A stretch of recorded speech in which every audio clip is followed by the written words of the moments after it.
দর্শক, এই হলো রাস্তার পারে চাষকৃত আমেরিকান 5G গুয়াতেমালা হাইব্রিড ঘাস এবং সেই সাথে ইন্দোনেশিয়ান স্মার্ট নেপিয়া, এবং এই পাশে আছে অরিজিনাল যেটা 20 ফুট পানিতে শুকনাতে উভয় জায়গায় উচ্চ ফলনশীল ঘাস অজানা হাইব্রিড এবং জার্মান হোয়াইট হাইব্রিড ঘাস।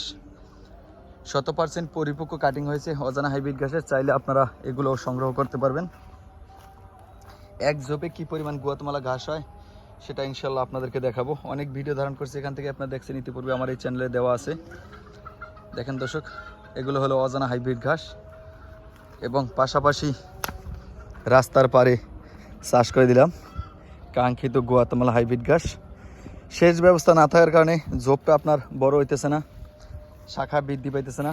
না হলে দেখা গেছে এই ঘাসটা এখন যদি পানি দিতে পারতাম তাহলে ঝোপটা আরও অনেক বড় আসতো। যাই হোক, যা হয়েছে আলহামদুলিল্লাহ, তারপর সন্তুষ্ট। হয়তো এই বছর বৃষ্টি বাদল কম, যার কারণে ঝোপ আমার বড় আসে নাই। দেখেন দর্শক, আপনারা চাইলে এই ধরনের ঘাসের কাটিংগুলো আমার কাছ থেকে সংগ্রহ করতে পারবেন। এই যে অজানা হাইব্রিড ঘাস, জার্মান হোয়াইট হাইব্রিড এবং সব ধরনের ঘাসের কাটিং। এই মুহূর্তে হয়তো গুয়াতেমালা নাই, কিছুদিন পরে পাবো। দেখেন দর্শক, এটা অরিজিনাল গুয়াতেমালা।